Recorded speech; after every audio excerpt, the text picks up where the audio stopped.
በዛሬው ዕለት በሕዝብ ተወካዮች ምክር ቤት ቀርቤ ጠቅላይ ሚኒስትር ሆኜ ስሾም ለሕገ መንግስቱ ታማኝ በመሆን ከሀገሪቷና ከሕዝቡ የተጣለብኝን ኃላፊነት በቅንነት በታታሪነት እንዲሁም ሕግና ስርዓትን መሰረት በማድረግ ስራዬን ለመፈጸም ቃል እገባለሁ።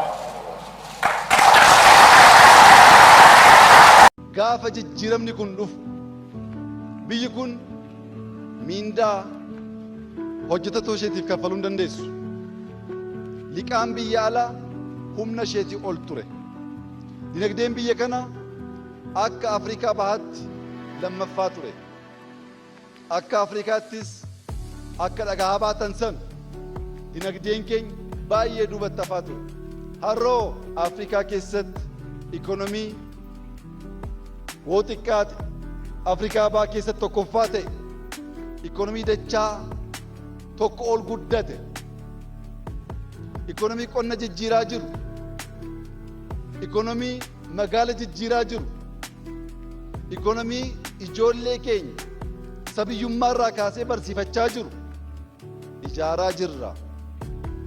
Ijaaruu duwwaa osoo hin taane badhaadhina biyya kanaa fakkii Afrikaaf ta'uudhaaf yaannu sana galmaan gahuurraa humni ni dhaabuu danda'u tokkoyyuu hin mul'anni keenya yaanni keenya rakkoo garaagaraa mudachuu ni danda'a alatti galmaan ga'uunsaa mamii tokko shakkii tokkoyyuu hin qabu.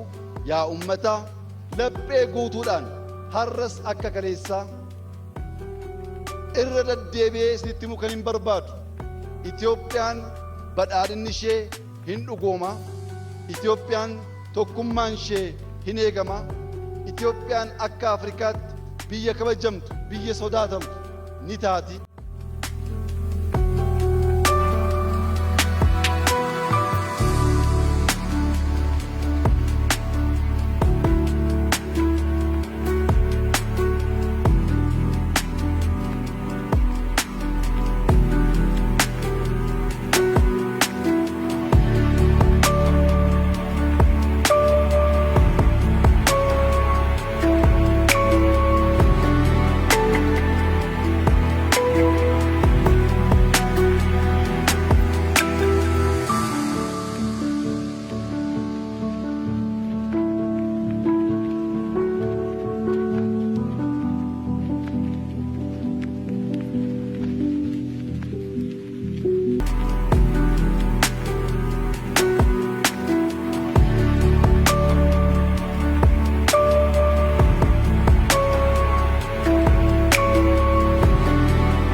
ኢትዮጵያ ውስጥ ልናረጋግጥ የምንወደው የብልጽግና ጉዞ የ20ኛውን ክፍለ ዘመን መባቻ የ21ኛውን ክፍለ ዘመን መጀመሪያ አጠቃላይ የዓለም ኢኮኖሚክ ጉዞ ከግምት ያስገባ ነው።